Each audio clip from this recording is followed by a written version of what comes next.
आदाब अर्ज़ है। रिपोर्टर्स 21 में आपको खुशामदीद कहते हैं। कराची प्रेस क्लब के स्टूडियो से मैं हूं फारूक समी और बात होगी जनाब आज पाकिस्तान भर में जो सियासी जमातें हैं उनकी इस वक्त पोजीशंस क्या है, इस पर भी बात करेंगे। इसके साथ बात करेंगे कि सूबे सिंध के हवाले से जो पाकिस्तान पीपल्स पार्टी का इत्तेहाद बन रहा था उसकी क्या पोजीशन है और सिंध की क्या सूरत हाल है। मुत्तहिदा कौम लंदन इस वक्त कहाँ खड़ी है, मुत्तहिदा कौम पाकिस्तान कहाँ खड़ी हुई है, पाकिस्तान पीपल्स पार्टी कहाँ खड़ी हुई है, जमात इस्लामी कहाँ खड़ी हुई है, इन तमाम चीज़ों में बात होगी। इसके साथ साथ एक बात, एहतजाज करो, बोलो, बोलना बहुत ज़रूरी है। कराची की एक खातून जिनके साथ के इलेक्ट्रिक की जानिब से उनके साथ उनका मामला हुआ और उनको खासा तज़हीक का निशाना बनाया गया, उनकी वीडियो वायरल की गई, जिसके बाद कराची के अवाम बोल पड़े। कराची के लोगों ने जब शोर किया तो आज के इलेक्ट्रिक के ख़िलाफ़ जब मुकदमा कायम हुआ तो आज के इलेक्ट्रिक का अमला इस बात पर मजबूर हुआ कि वो अदालत आए और अपनी ज़मानत करा लें, वरना उनको पता था कि आगे क्या होना है। इन तमाम इशूज़ पे बात करेंगे। सबसे पहले पाकिस्तान में इस वक्त जो इंतखाबात हैं इस हवाले से बड़ी गर्मा गर्मी चल रही है। सियासी जमातों की जानिब से एक दूसरे पर ताबड़तोड़ हमलों का सिलसिला जारी है। PDM में शामिल दो बड़ी सियासी जमातें जो एक दूसरे के तहदी थीं, वो एक दूसरे के ख़िलाफ़ बयान दाग रही हैं ताकि इंतखाबात के अंदर ज़्यादा बेहतर नताइज हासिल किए जा सकें। ऐसे में आज़ाद जो ज़राए हैं, इदारे हैं, वो भी अपने जो सर्वे हैं उनको करने का सिलसिला उन्होंने जारी रखा हुआ है। इस वक्त जो आज़ाद ज़राए कर रहे हैं या आज़ाद इदारों ने जो मुख्तलिफ़ इदारे हैं वो करते हैं सर्वे, वो जो अपने सर्वे कर रहे हैं उसकी मुख्तलिफ़ रिपोर्ट्स जो है वो हम तक पहुँची हैं। तो वो रिपोर्ट्स मैं आपको बताता हूँ कि उसमें क्या है। इस वक्त उन रिपोर्ट्स के मुताबिक पाकिस्तान की 3 बड़ी सियासी जमातें हैं जो कि इंतखाबात के अंदर जो होंगे उसके अंदर सामने आएंगी। 3 बड़ी सियासी जमातें, उनमें नंबर 1 पे पाकिस्तान तहरीक इंसाफ है, नंबर 2 पे पाकिस्तान मुस्लिम लीग नून है और नंबर 3 पे पाकिस्तान पीपल्स पार्टी है। इस सर्वे में जो सबसे ज़्यादा फोकस उनका रहा वो पंजाब का रहा और उसके अंदर मुस्लिम लीग नून ने थोड़ी बेहतर पोजीशन ज़रूर हासिल की है, ताहम अब भी वो पाकिस्तान तहरीक इंसाफ से खासी दूर नज़र आती है अवामी सर्वे के मुताबिक। याद रहे कि ये अवामी सर्वे हैं, इंतखाबात की अलहदा साइंस होती है। इंतखाबात में आपको पोलिंग एजेंट भी होना ज़रूरी है। पाकिस्तान के अंदर इंतखाबात में आपका पोलिंग एजेंट भी स्ट्रॉन्ग होना ज़रूरी है और भी बहुत सारे जो इंतखाबी साइंस है उसमें लोग कार फरमा होते हैं या और भी बहुत सारे जो पॉलिटिकल साइंस होती है उसकी, और तमाम चीज़ें बिल्कुल डिफरेंट हैं। आप मेरे बात का मतलब समझ रहे होंगे। तो जो ज़राए हैं और जो आज़ाद ज़राओं ने जो ये सर्वे किए हैं, ये सर्वे ना सिर्फ कौमी इदारों को भी लेते हैं उनको, उसके साथ साथ वो ये जो सर्वे रिपोर्ट्स हैं ये सियासी जमातें भी हासिल करती हैं और कुछ बैनुल-अक़वामी इदारे भी इनको रिपोर्ट्स को हासिल करते हैं और लॉबिंग के जो इदारे होते हैं वो भी इनको हासिल करते हैं ताकि इस हवाले से वो अपनी प्रोग्रेस रिपोर्ट तैयार कर सकें और अपना काम कर सकें।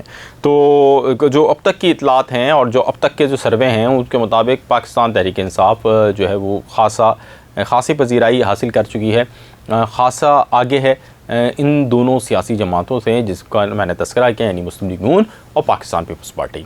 ताहम पंजाब में अगर हम बात करें तो पाकिस्तान तहरीक इंसाफ के बाद पाकिस्तान मुस्लिम लीग नून ज़रूर है, लेकिन वो खासे नीचे है। मतलब अगर अच्छी कैंपेन हुई, अच्छी पॉलिटिकल स्ट्रेटजी अपनाई गई तो पाकिस्तान तहरीक इंसाफ तमाम दावों, तमाम तज्जियों और तमाम खदशात को बालाए ताक रख कर नंबर 1 पोजीशन पे आ सकती है। इसी तरह KPK में तो पाकिस्तान तहरीक इंसाफ और अगर हम बात करें दीगर सियासी जमातों का तो दूर दूर तक कोई मुकाबला नज़र नहीं आ रहा है। और अगर हम बलूचिस्तान की बात करें तो वहाँ की एक बिल्कुल अलहदा मामलात हैं और वहाँ पे जो सर्वे हैं उसमें अब कुछ डिफरेंट पोजीशन है जिसमें अंदर वो पीपल्स पार्टी भी आ रही है, GUI भी, फे भी आ रही है और उसमें पाकिस्तान तहरीक इंसाफ के हवाले से जो मामला जो फिगर हैं वो उस तरह नहीं है पाकिस्तान तहरीक इंसाफ की जिस तरह तसल्ली बख्श जिस तरह के पंजाब, सूबा सिंध या फिर हम बात करें तो KPK में है। पाकिस्तान तहरीक इंसाफ का जो शहरी इलाक़े हैं सिंध के, वहाँ पे इस वक्त खासा उनको सर्वे रिपोर्ट्स में उनको खासा आगे दिखाया गया है और जबकि पाकिस्तान पीपल्स पार्टी जो है उनको दही इलाक़ों में खासा आगे दिखाया गया है और उनके जो दीगर अलाइज़ हैं उनको नीचे दिखाया गया है। ऐसे में जो अगर सियासी इत्तेहाद बनता है तो वो बहुत ज़्यादा मुतासिर करता हुआ फ़िलहाल नज़र नहीं आ रहा। मतलब जोड़ तोड़ करके नंबर करके पाकिस्तान पीपल्स पार्टी दोबारा से सिंध में वज़ीर आला लाने की पोजीशन में होगी। अच्छा, अगर हम बलूचिस्तान की बात करें तो वहाँ का जो सर्वे है वो बहुत ही कॉम्प्लिकेटेड है, लिहाजा उसमें किसी सियासी जमाती की सरबराही के हवाले से बात करना या उसकी आगे उसकी बात करना वो बिल्कुल डिफरेंट है। वहाँ के सर्वे में ज़्यादातर जो अगर हम कमेंट्स देखें तो वहाँ पे उसकी बिल्कुल एक अलहदा पॉलिटिकल सिचुएशन है। ये तो जनाब था सर्वे रिपोर्ट्स और तमाम चीज़ें। अब हम बात करते हैं, क्योंकि हम फोकस सिंध को करते हैं, तो सिंध के अंदर मुत्तहिदा गवर्नमेंट लंदन की जानिब से इंतखाबात में हिस्सा लेने की जो मामला है, इसको इन सर्वे में क्योंकि डिस्कस नहीं किया गया था, लेकिन मुत्तहिदा गवर्नमेंट लंदन ने, जो कि बानी की पार्टी है या ओरिजिनल पार्टी है, मुत्तहिदा गवर्नमेंट ओरिजिनल जिसको हम कहते हैं, तो वो एक अच्छी पोजीशन में सोशल मीडिया पर मौजूद है। ताहम ग्राउंड रियलिटीज़ में भी अगर आप जाते हैं और सोशल मीडिया में भी आप देखते होंगे सर्वे, ये मेरे बोलने की ज़रूरत नहीं है कि वहाँ पर एमक्यूएम लंदन को पजीराई मिलती है या एमक्यूएम लंदन को लोग की बात शुरू करते हैं। ताहम वोटिंग का जो मैं बता रहा हूँ कि क्योंकि एक इंतखाबी सिस्टम बिल्कुल एक डिफरेंट है पाकिस्तान में, उसकी बिल्कुल अलहदा साइंस है। आप जब जाते हैं, जब भी वोट कास्ट करने होते हैं, तो आपको याद होता होगा जब भी साबका इलेक्शन हुए हैं कि आपके पास एक पार्टी का गाड़ी आती है, वो आपको लेके जाती है, लोग नॉक करके आपको बुलाते हैं, और मुरावत में और दीगर चीज़ों में आप अक्सर वोट कास्ट भी कर देते हैं दीगर लोगों को भी। तो इस हवाले से है। हम अगर हम माजी में देखें तो माजी में ऐसी कुछ कॉन्स्टिट्यूंसीज़ जो कि महाजर कौमी मूवमेंट हकीकी के पास थी, वहाँ पे कुछ सरप्राइजिंग सूरत हाल ज़रूर हुई थी कि एमक्यूएम को, जो कि उस इलाक़े में एक्सेस नहीं करती थी या उस इलाक़े में उनका दाखिला ममनू था, वहाँ से उन्होंने वोट बड़ी तादाद में ले लिए थे। तो ये सूरत हाल भी माजी में रही है, तो आप उसको नज़रअंदाज नहीं कर सकते हैं। जो एमक्यूएम के लंदन के जो लोग हैं वो सोशल मीडिया पर ख़ास एक्टिव हैं और वो काम कर रहे हैं, और वो इस दिन को जो है जवाब का दिन कहते हैं कि कौम इस दिन जवाब देगी। तो कौम के जवाब के हवाले से वो खासे पुरुमीद हैं। देखना है कि ये क्या होता है। सूबे सिंध के अंदर जो शहरी इलाक़े हैं, अगर मैं उनकी बात करूँ तो इस वक्त मौजूदा सूरत हाल में मैं आपको बताऊँ कि पाकिस्तान मुस्लिम लीग नून और मुत्तहिदा गवर्नमेंट पाकिस्तान की जो बैठक है वो अभी तक कोई ख़ास कामयाब नहीं हुई है। जैसे कि बल्दिया का एक इलाक़ा है जहाँ पे वो चाहते हैं कि शहबाज शरीफ साहब इलेक्शन लड़ें, वहाँ पे मुस्तफ़ा कमाल ताहाल भी खड़े हैं। उसकी भी एक वजह है कि वो कहते हैं कि हमारी यहाँ पे वर्किंग अच्छी है। ताहम जो मुस्लिम लीग नून के लोग हैं वो कहते हैं कि अगर कोई चीज़ें होने जा रही हैं सीट एडजस्टमेंट, तो यहाँ पे मुस्लिम लीग नून का हक़ बनता है, क्योंकि मुस्लिम लीग नून सेकंड लार्जेस्ट पार्टी थी यहाँ पे आखिरी इलेक्शन में भी। उससे कबल जो इलेक्शन हुए हैं उसमें जो कैंडिडेट वहाँ पे खड़े हैं वो अच्छे वोट हासिल नहीं कर सके थे। महज जो उन्होंने मुझे बताया वो 7,000 वोट का बताया है, मैंने इसको कन्फर्म नहीं किया है। तो ये जो ग्राउंड रियलिटी है कि इस वक्त जो सियासी जमातों का शहरी इलाक़ों में इत्तेहाद था, वो ख़ासा जो है वो मतलब उसमें बहुत सारे ऐसे CBM हैं, कॉन्फ्रेंस बिल्डिंग मेजर्स नहीं हो पाए हैं, या कॉन्फ्रेंस एक दूसरे पर नहीं है कि उन चीज़ों को हतमी तौर पर हो जाएँ। क्योंकि बहुत सारे ऐसे इलाक़े हैं जहाँ पे मुत्तहिदा गवर्नमेंट सेकंड होती थी, ताहम वहाँ पर मुत्तहिदा गवर्नमेंट ये समझती है, जिनमें हम कुछ सिंध के उन छोटे शहरों की बात कर लें जहाँ पर मुत्तहिदा गवर्नमेंट सेकंड होती थी, वो पीपल्स पार्टी नंबर 1 होती थी, तो मुत्तहिदा गवर्नमेंट अगर किसी से इत्तेहाद भी कर लेती थी तो उस इत्तेहाद का वोट मुत्तहिदा गवर्नमेंट को नहीं पड़ता रहा है, जिसकी वजह से मुत्तहिदा गवर्नमेंट वहाँ पर बहुत ज़्यादा जो है वो कॉन्फिडेंस नहीं है कि अगर हम किसी के साथ इत्तेहाद करें या ना करें, तो उन हलकों में तसव्वुर किया जा सकता है कि GDA के साथ या मुस्लिम लीग नून के साथ किसी किस्म का इत्तेहाद करके पीपल्स पार्टी को कोशिश की जाए कि उनको थोड़ा सा नुकसान पहुँचाया जाए उनका वोटिंग उसमें। ताहम कराची, अगर सिंध भर की बात करें तो अगर ये पूरा इत्तेहाद बन जाता है और बहुत ज़्यादा फ़ाल भी हो जाता है, तो ये 10 से 12 सीटों से ज़्यादा नुकसान नहीं पहुँचा पाएगा पाकिस्तान पीपल्स पार्टी को। ये जो तमाम आदाद शुमार हैं और जिसके अंदर हमने इन चीज़ों को भी शामिल किया है, जिसके अंदर ये कहा जा सकता है कि मुत्तहिदा पीपल्स पार्टी कितने वोटों से मार्जिन से माजी में हारी है या जीती है। तो इन चीज़ों पे हमने इसको फोकस करके आइडियलाइज़ किया है कि उनको कितने वोट पड़े, उनके जो मुखालफिन थे उनके टोटल वोट मिला के।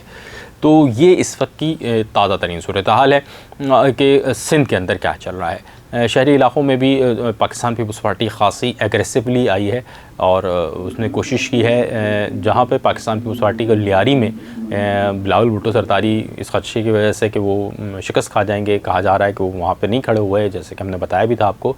लेकिन वहाँ पर ही पीपल्स पार्टी ने, क्योंकि जो शकूर शाह साहब जो कि लियारी फ्रेंड्स ऑफ लियारी के नाम से एक पैनल है और वो लाए खड़े हुए हैं इलेक्शन में, उन्होंने बिलावल को शिकस्त दी थी वहाँ पे। उनके जो ख़ास करीबी लोग थे उनको पीपल्स पार्टी ने तोड़ लिया है, जिसकी वजह से लग ऐसा रहा है कि एक दफ़ा फिर पीपल्स पार्टी वहाँ से इलेक्शन जीत लेगी। ताहम सूबाई नशिस्त पे तवक्को की जा रही है कि पीपल्स पार्टी और जमात इस्लामी का मुकाबला हो सकता है। लेकिन अगर TLP यानी तहरीक लब्बैक पाकिस्तान और जमात इस्लामी को इत्तेहाद कर ले तो मुमकिन है कि जमात इस्लामी या तहरीक लब्बैक का जो मुश्तरका कैंडिडेट है वो मैदान मान लें, वो लेकिन वो भी एक कॉन्स्टिट्यूंसी PS की एक कॉन्स्टिट्यूंसी है, दूसरी कॉन्स्टिट्यूंसी पीपल्स पार्टी ही निकाल लेगी।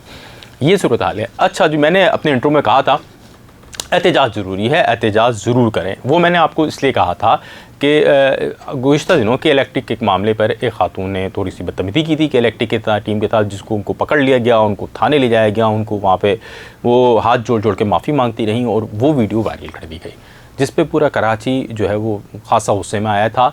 ताहम इस वक्त हैरत अंगेज़ तौर पर, क्योंकि कराची एक यतीम शहर है और उसकी आवाज़ सुनने वाला कोई नहीं है, तो वो उस तरह नहीं हो सका और वो वाली बात नहीं हुई।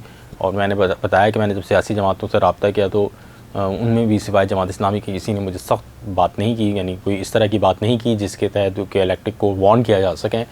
तो वो जो खातून हैं उनकी जो वीडियो वायरल हुई, उस वीडियो वायरल होने पर एक FIR कटी है जिसमें कि इलेक्ट्रिक के 2 कारकुनों को नाम जो हैं जो फ़र्द हैं उनके ख़िलाफ़ वो कटी है, जिसके बाद आज उन्होंने ज़मानत ले ली है। ये जो है इसका सारा क्रेडिट उन तमाम लोगों को जाता है जिन्होंने एहतजाज किया था और उनका ये एहतजाज था जिसकी वजह से उन खातून को कुछ इंसाफ मिला है।